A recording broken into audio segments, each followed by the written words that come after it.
Mesdames, Messieurs, bonsoir. Bienvenue à ce 20h d'actualité sur Bénin TV. Voici les titres du journal. Alliance stratégique pour booster l'innovation numérique au Bénin. Grâce au programme CyberIncube, l'Agence des systèmes d'information et du numérique et l'Agence de développement des petites et moyennes entreprises font émerger des solutions de cybersécurité portées par des jeunes geeks. Reconnaissance internationale des performances agricoles du Bénin. Le pays passe de 4e au 1er rang en matière de production agricole en Afrique de l'Ouest. Annonce issue d'une instance des ministres de l'Agriculture, du Développement rural et de l'Environnement de l'Union africaine.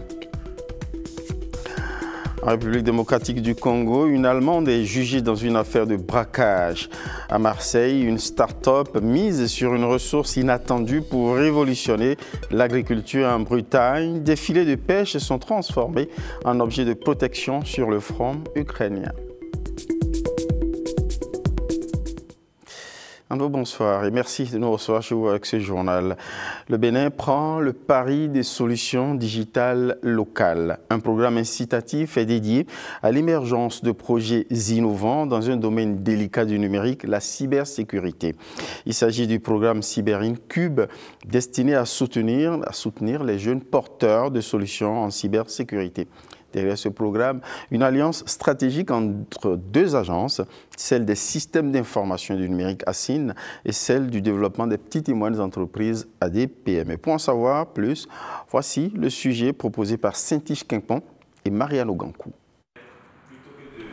C'est souvent, suite à une épreuve vécue dans la douleur, que jaillissent certaines belles idées. Pour Prince Lélu, jeune diplômé en génie logiciel de l'IFRI, tout a commencé par un rêve brisé, celui de poursuivre ses études en France. Une arc en ligne, orchestrée avec finesse, lui fait perdre les ressources destinées à ses frais de scolarité. Cette situation a réduit à néant son projet d'études soigneusement préparé. Mais de cette déception, Prince Lélu tire une détermination nouvelle. Alors je me suis dit, est-ce qu'on doit continuer à faire confiance à notre instinct quand on doit prendre des décisions pour lesquelles les conséquences peuvent être aussi lourdes? C'est pour pallier à cela que nous avons mis en place une plateforme qui repose sur une intelligence artificielle qui est entraînée sur des milliers de types d'arnaques courants au Bénin, qui est capable de vérifier des offres et de permettre à l'utilisateur de prendre une décision en toute connaissance de cause. Aujourd'hui, la plateforme Verifia et 9 autres projets franchissent une nouvelle étape grâce à leur intégration au programme CyberIncube. Cette initiative accompagne des porteurs de projets novateurs dans le domaine de la cybersécurité. Les lauréats bénéficieront au cours des prochaines semaines d'un accompagnement technique, méthodologique et managérial destiné à renforcer la maturité de leurs projets et à favoriser leur transformation en entreprise viable et compétitive. Vos succès permettront à d'autres, dans les années qui viennent, de pouvoir également participer à cette belle compétition. Mais il est temps qu'on crée un environnement pour vraiment faire émerger des acteurs dans l'écosystème, pour stimuler vraiment l'innovation dans notre écosystème. À travers CyberIncube, l'ASIN et l'ADPME veulent encourager des initiatives qui sont de nature à renforcer la sécurité numérique, mais aussi la confiance dans l'écosystème digital béninois. Alors à présent, voir les débuts de jeunes étudiants dans une école d'élite scientifique et technologique. Les nouveaux bacheliers de l'EPAC font leur premier pas à l'école polytechnique d'Abomey-Calavi. Une journée pas comme les autres pour ces futurs scientifiques et technologues. Placés d'ailleurs cette journée sous le signe de la rigueur et de la réussite. Dans leur rang, pour le reportage, Saint-Tiche Quimpon, Élisée Dagbéon. Elle fait ses premiers pas dans un nouveau monde après un choix certain. Le baccalauréat en poche, Takiat n'a pas hésité à choisir sa filière à l'école polytechnique d'Abomey-Calavi, convaincue de commencer ici la concrétisation de ses rêves. Quand je suis tombée sur ça et que parmi les débouchés, j'ai vu industrie alimentaire, je me suis dit que voilà, c'est ce que je voulais faire en fait, que c'était pour moi. J'espère que cette année va bien se passer.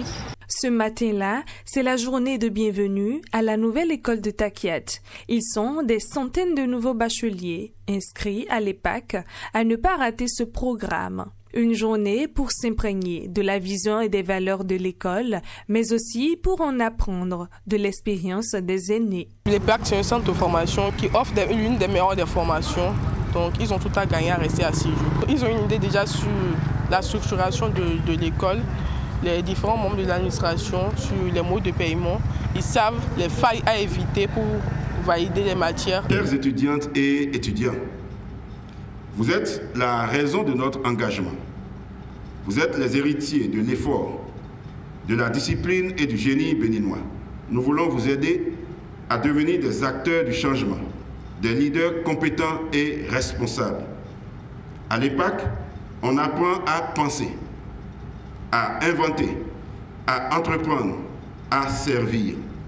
Des enseignants passionnés accompagnent les étudiants dans leur apprentissage et leurs projets d'innovation. C'est un département qui offre une formation axée sur la biologie humaine en général. Avant la décision de prise en charge, le médecin a besoin d'avoir des informations précises. En l'occurrence, faire un diagnostic adéquat. Ce diagnostic sera basé sur toutes les analyses qui ont été faites. Et c'est nous qui formons ceux qui font cette analyse. Le département de génie électrique, dès que vous finissez systématiquement, vous êtes employé dans les sociétés électriques du Bénin, à la SBE, à la CEB, partout. Donc vous prenez tous les départements de génie à l'EPAC, que ce soit génie informatique, génie civil, les débouchés sont énormes. Cette journée de bienvenue marque le début d'un parcours exigeant mais porteur d'avenir. Ainsi, s'ouvre pour Takiat et ses camarades la première page d'une longue histoire à écrire sous le signe de l'effort et de la réussite. Au Bénin, une nouvelle page s'écrit dans le recrutement des enseignants universitaires. Pour la toute première fois, le gouvernement organise une sélection d'assistants destinés aux universités publiques du pays avec au cœur de ce recrutement l'impératif de la compétence et de l'équité face aux titulaires du doctorat. Candidat à ce concours. Au lancement de cette sélection, Macléod et Fifame Ataliji Okunde. Autrefois pouvait être assistant dans des universités publiques du Bénin toute personne titulaire d'un doctorat. À compter de ce jour, ce temps est révolu. Un concours, une première au Bénin, est sur le point d'être lancé pour recruter les plus performants. Et seule la compétence pourra parler en faveur de ces détenteurs de doctorat. Dans cette course, l'inclusion n'est pas un simple slogan. Bio Bienvenue Boni, docteur en droit privé et sciences criminelles, avocat engagé malgré son handicap visuel, compétit aussi. Vous vous souvenez de cette tragique composition en 2011 ou 2012 où des personnes handicapées avaient été refusées d'avoir accès à la salle de composition pour devenir magistrat. Aujourd'hui, 10 ans plus tard, le gouvernement a fait de ce cauchemar finalement un rêve, voilà, un rêve bienveillant. Les chiffres traduisent l'engouement exceptionnel suscité par cette opportunité nationale. 1110 candidats sont en course, dont 218 femmes et 852 hommes, tous détenteurs d'un doctorat. Cette décision est la norme. Le gouvernement a pensé autrement, nous n'avons pas le choix. Et la moindre des choses, c'est d'obéir. 9 grandes disciplines sont représentées, des lettres aux sciences juridiques en passant par les technologies, sans oublier les sciences de la santé. Depuis 2016, notre pays est en quête d'excellence dans tous les domaines de la vie socio-économique. La sélection des enseignants du supérieur se faisait pratiquement sur étude de dossier. Le nouveau processus mis en place comporte 2 phases. Une phase de composition écrite et une phase d'entretien oral. Le tout assorti d'une note éliminatoire et d'une note plancher pour être déclaré admis. Vous savez, avant, il n'y avait pas autant de candidatures, il n'y avait pas autant de docteurs. Donc, il est important maintenant de pouvoir les mettre en compétition. Quand on regarde dans le rétroviseur depuis 20 ans, plus de 20 ans, où en faculté de médecine, par exemple, on avait à peine 50 qui étaient élus pour entrer à la faculté. Aujourd'hui, nous sommes à des effectifs de plus de 250. Ils sont au nombre de 1110 à composer ici au CEG Sainte-Rita. Eh bien, 250 personnes seulement réussiront à tirer leur épingle du jeu. Le tamis sera très fin et une chose est sûre, il n'y aura aucune place pour la fraude. Oui, la primauté au mérite. Retour dans ce journal sur une journée internationale marquée par des attentions toutes particulières aux filles, marquant un arrêt à l'occasion sur un acte solennel posé par l'organisme CUSO International et l'ONG Seradis. Ils se donnent la main pour veiller sur les droits des filles de Toviklen. Nous sommes là dans une commune du Koufo. Au cœur de l'initiative, l'autonomisation des filles. Évariste Zoumaou, Samira Tchabimane. Reconnaissante de l'opportunité que leur offre CUSO International et Seradis ONG, les filles de Toviklen saisissent la balle au bon pour mettre en lumière les défis auxquels elles sont confrontées et sensibiliser sur la nécessité de renforcer leurs droits. Il me serait inutile de vous rappeler la précarité de nos conditions de vie dans une lutte perpétuelle contre les mariages précoces, les violations fréquentes de presque tout droit et le relèvement des filles et femmes au dernier rang dans nos familles, nos communautés et nos instances de prise de décision. Et pourtant, nous sommes vos enfants, vos sœurs et vos épouses, avec qui vous devez collaborer pour atteindre tous les objectifs de développement de notre cité commune. Toutes ces pratiques constituent des obstacles à leur développement psychologique, développement moral, et également ne leur permettent pas de poursuivre leurs études, leur cursus dans les centres d'apprentissage. C'est pour toutes ces raisons que les Nations Unies ont décidé d'accorder une journée pour qu'on réfléchisse sur la situation de la fille. La fille que je suis, le changement que je mène, les filles en première ligne face aux crises est le thème issu des consultations des organisations des filles pour célébrer la Journée internationale de la fille 2025. Sur place, ces filles sont entretenues sur différents sujets et des débats causeries engagés. Vous avez compris que vous êtes des filles et vous devez vous engager pour que de vous sortent des idées intéressantes, de vous sortent vraiment le développement. Mais cet effort que nous faisons, que le gouvernement du président Patrice Talon fait, avec l'appui déterminant des partenaires au développement, cet effort-là ne peut nous permettre d'atteindre le but si nous n'avons pas nos filles, nos femmes autour de nous. CUSO International est un organisme qui au Bénin milite pour l'inclusion sociale et la résilience économique, en particulier chez les femmes, filles et groupes marginalisés.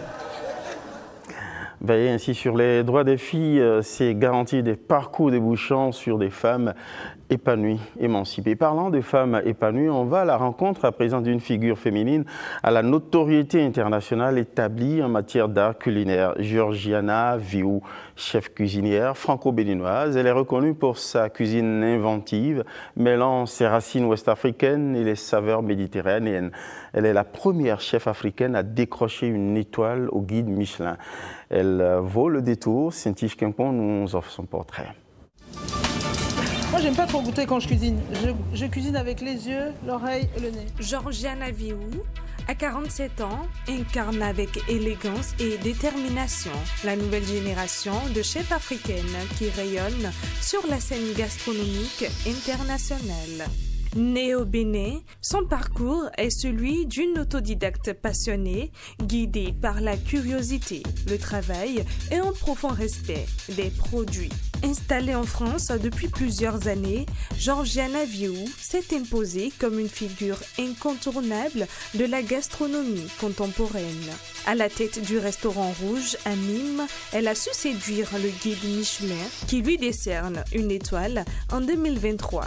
Une reconnaissance historique pour une chef béninoise. Son univers culinaire se nourrit d'un double héritage, les traditions béninoises revisitées avec modernité et les techniques techniques françaises sublimées par des touches d'Afrique. Mais au-delà des saveurs, Georgiana Viou défend une vision, celle d'une cuisine identitaire, sincère et ouverte sur le monde. Elle se veut ambassadrice du Bénin à travers ses assiettes, tout en rendant hommage à la puissance des femmes africaines qui, comme elle, nourrissent et inspirent.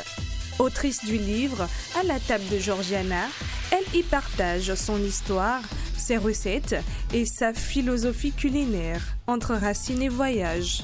À travers son parcours, Georgiana Viou devient une source d'inspiration pour toute une génération de jeunes chefs africains et pour ceux qui croient en la force du métissage culinaire.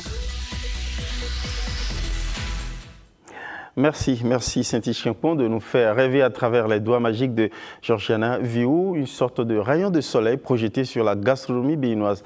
Parlant de gastronomie béninoise, on va en parler. Elle va être mise davantage en lumière à travers un projet en gestation. Un projet pour faire du Bénin une plateforme touristique de l'art culinaire en Afrique et dans le monde. Les porteurs de ce projet l'ont rendu public.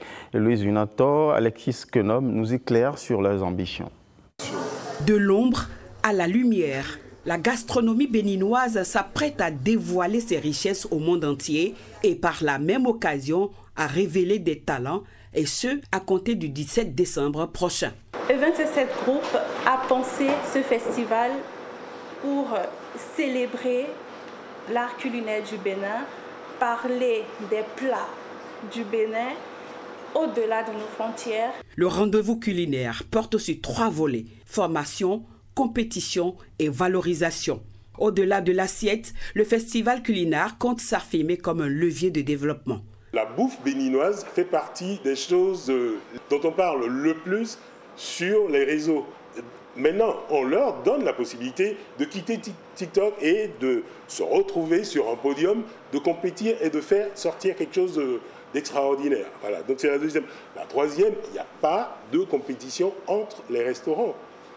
Nos restaurants sont connus comme ils sont.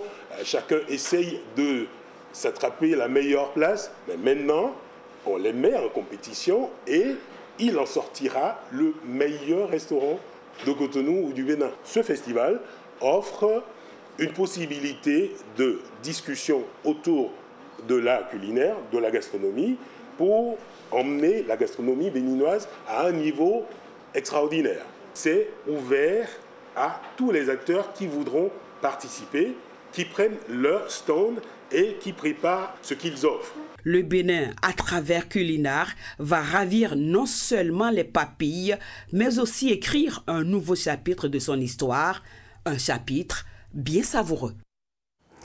Et dans le même temps, à travers la 6e édition de la foire interdépartementale du mois du consommant local, à travers le Borgo et la Liborie, on va à la découverte des richesses des victuailles des terroirs. À travers le thème investissement agro-industriel, valorisation des savoir-faire locaux et accès au marché. On va s'offrir une promenade à travers les stands avec Ikiliru Gounou Sero et Giscard Akouvi. 5 produits locaux sont à l'honneur lors de cette foire interdépartementale du mois du consommant local. Pendant une semaine, plus de 100 forains vont animer les stands dédiés à la promotion des produits made in Bénin à Parakou. Une attention particulière a été portée à 5 produits phares de notre pays, notamment le poulet, le manioc, le miel, le sésame et le secteur des cosmétiques. Durant cette semaine, les stands que vous découvrirez ne seront pas de simples vitrines commerciales. Ils seront des reflets de notre ingéniosité, de notre savoir-faire et de notre identité. Cette foire est donc une opportunité pour les populations de se réapproprier l'économie locale à travers les produits exposés par les forêts. Cette initiative vise l'accompagnement des entreprises exerçant dans la production et la transformation des produits locaux. Elle constitue un espace d'échange commerciaux. Nous travaillons main dans la main avec le ministère de l'Industrie et du Commerce, notamment à travers notre projet Cascade, mise en œuvre en consortium entre CARE International et GAIN. Et ce partenariat met en lumière l'importance du secteur privé comme véritable pilier de la transformation agroalimentaire. Venus de plusieurs localités du Bénin, les forains espèrent réaliser de bonnes affaires à cette 6e édition de la foire du consommation local. Vous avez le thé Timo, qui est un régulateur hormonal, et également pour le stress, les difficultés à s'endormir. Promoteur de la marque de liqueur qu'on appelle Alors Soto. Alors Soto, c'est une liqueur locale faite à base du vin de palme distillé, aromatisé par des épices, différentes épices. Pendant 8 jours, les populations de Parakou et environ sont invitées à l'esplanade du marché Zongo pour découvrir le génie des PME locales. Belle vitrine dédiée à la transformation agricole, justement. On va en parler aussi à travers ce projet, le projet d'un abattoir moderne qui va bientôt être érigé à Parakou avec des infrastructures aux normes internationales. La validation du plan technique de sa réalisation est intervenue à la mairie de Parakou. Le projet est porté par le gouvernement du Bénin avec l'appui financier de la Banque africaine de développement. Michael Noati et Ousmane Baparapé Sanda nous en disent davantage. Sur cette partie-là. Séance de validation du plan technique de construction de l'abattoir de Parakou. Après étude, le rapport avant-projet sommaire est soumis aux appréciations. Aujourd'hui, c'est la phase, on peut dire la deuxième phase, qui est une phase de recueil des contributions et des observations des différents partenaires au projet. Et ces différents partenaires au projet, donc ça va depuis le marchand de viande, en passant par le boucher, jusqu'aux donneurs d'ordre qui sont le gouvernement, en passant effectivement par la mairie de Parakou, par la direction de l'élevage, etc. Donc toutes ces personnes-là s'y présentent aujourd'hui, vont nous donner des observations sur la conception que nous avons faite sur l'abattoir moderne de Parakou. Inscrit dans le programme de développement des filières lait et viande et de promotion des entreprises de l'élevage, la réalisation du projet est assurée par l'Agence d'exécution des travaux urbains, AGETUR, garantissant des infrastructures aux normes internationales. La construction de l'abattoir, c'est un ouvrage qui coûte plus de 5 milliards et donc ça nécessite de prendre toutes les mesures pour que l'infrastructure soit durable. Le consultant est venu sur le terrain, faire la collecte d'informations, faire ses relevés et nous a produit un rapport d'avant-projet sommaire que nous sommes venus valider. Et il appartient aux services qui sont intéressés par le projet d'opiner sur le contenu du rapport et de faire une orientation claire. L'étude de faisabilité technique est déjà à sa première validation de l'avant-projet sommaire. L'abattoir moderne de Parakou vise entre autres l'amélioration de la qualité sanitaire des viandes, le renforcement et la transformation locale des produits animaux pour booster le développement économique régional.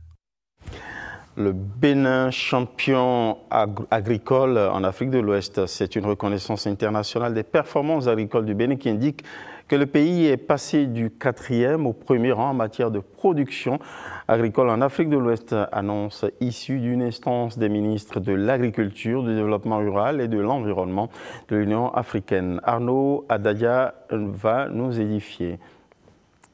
Aujourd'hui, des données indiquent qu'à Malanville, comme dans d'autres communes frontalières du Bénin, les jeunes sont entraînés dans des conflits qui ne sont pas les leurs. Comme raison évoquée, le chômage.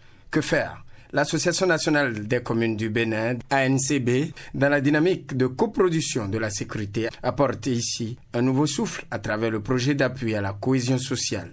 Concrètement, le projet facilitera leur installation autour de campements aménagés, dotés de points d'eau pour l'abreuvage du bétail, de biodigesteurs pour la valorisation énergétique des déchets, de dispositifs favorisant la génération de revenus autonomes. Ce projet contribuera ainsi à réduire le chômage, à prévenir l'endoctrinement et à accompagner la politique de sédentarisation du gouvernement béninois. Ce projet de réintégration économique et sociale des jeunes bouviers à Malanville contribuera ainsi à faire reculer leur vulnérabilité face au phénomène terroriste qui sévit dans le nord du Bénin. Ce projet vise à construire un parcage d'animaux équipés à pourvoir un biodigesteur ainsi qu'à offrir 20 bovins avec la formation technique à 50 de jeunes de la commune de Malanville. Ensemble, nous allons plus loin. La Chine est prête à continuer à travailler avec le Bénin pour réaliser davantage de projets. Cofinancé par l'ambassade de Chine et l'ANCB et grâce au soutien des forces armées béninoises, ce projet est un projet de prévention des conflits liés à la transhumance à Malanville. Désolé, on a compris que ce sujet précédent était dédié justement à la prévention des conflits dans les terroirs locaux à travers la création de l'emploi. On va passer à présent à une tournée, celle dans le Borgo du ministre de la décentralisation et de la gouvernance locale, Raphaël Akoteyon, a échangé avec les élus des 3 arrondissements de Parakou sur le fonctionnement des structures locales. Au cœur des échanges, la gouvernance de proximité, la mobilité urbaine, l'électrification et la sécurité. Le ministre a pris acte des préoccupations soulevées pour pouvoir trouver des solutions appropriées. On voit le détail avec Ronald Robinson et Olviga Vincent.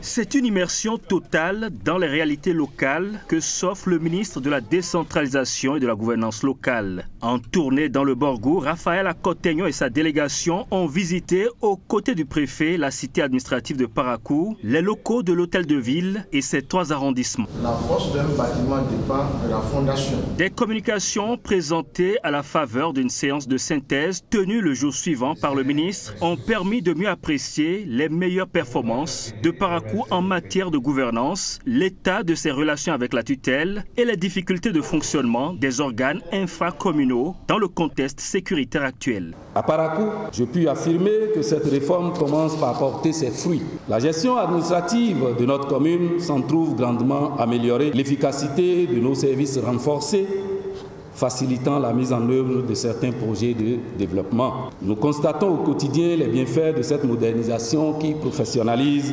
notre administration communale.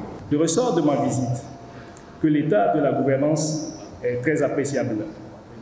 Toutefois, des efforts restent encore à fournir, notamment en matière d'amélioration du taux de mobilisation et de consommation des ressources, d'assainissement du cadre de vie et de protection des infrastructures routières. Des actes d'insécurité sont souvent enregistrés dans certains quartiers, surtout les plus reculés. À cela s'ajoutent certaines pratiques et comportements déviants de jeunes, tels que la consommation des stupéfiants. Au terme de nos échanges dans les 3 arrondissements de Parakou, il ressort que les progrès sont réels, mais les défis demeurent.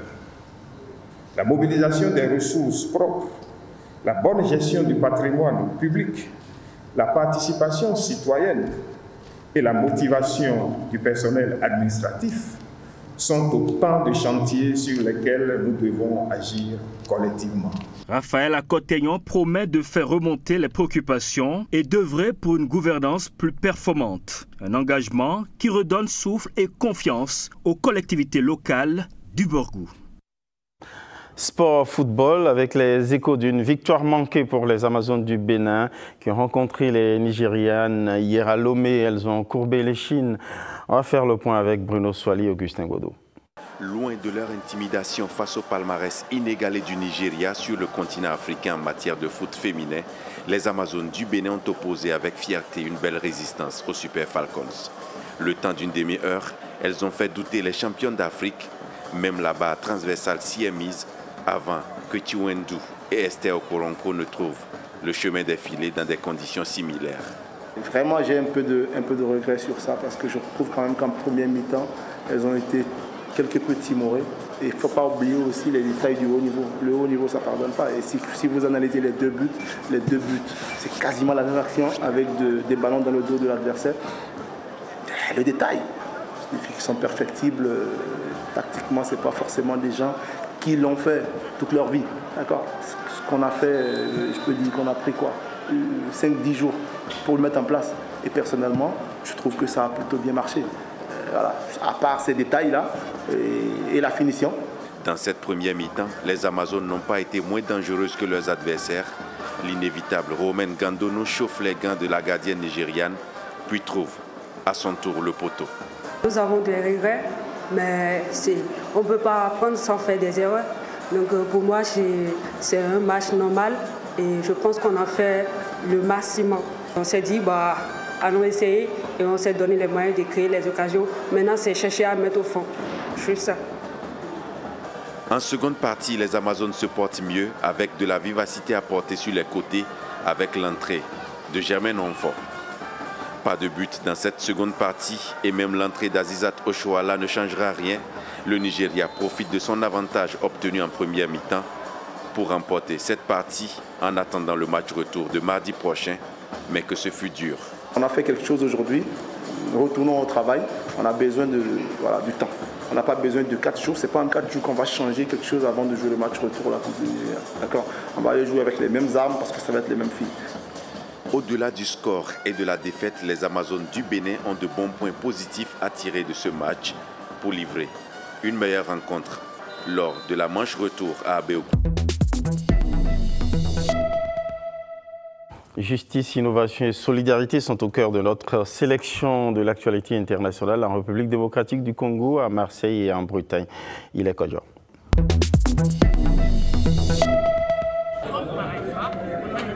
À Kinshasa, le procès d'Honorine Poche s'est ouvert devant le tribunal militaire.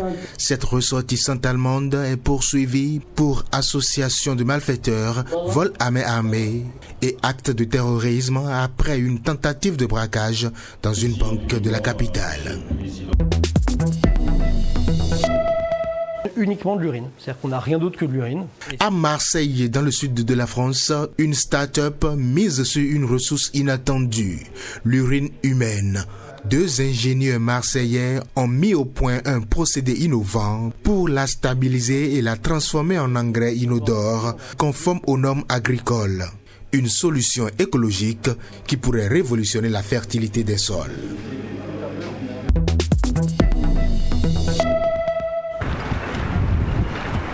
Des ports bretons aux lignes de front ukrainiennes, des filets de pêche usagés entament une seconde vie.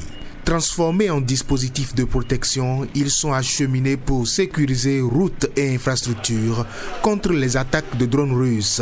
Ils pourront également sauver des vies, affirment les initiateurs. Ici s'arrête ce journal. Merci de nous renouveler votre fidélité, puisqu'à la suite de ce journal, nous vous offrons un rendez-vous divertissement avec guichet fermé et à la tête de l'animation, Brigitte Roussou, Charles Andy, Adjadaon, Edwige Clousset. À 21h30, rendez-vous avec la série Les couleurs de l'ombre. À 22h30, une autre série, Sugar Baby. À 23h30, le dernier rendez-vous de l'actualité sur Bénin TV. Bonsoir chez vous. Merci de prendre du plaisir en compagnie de nos programmes.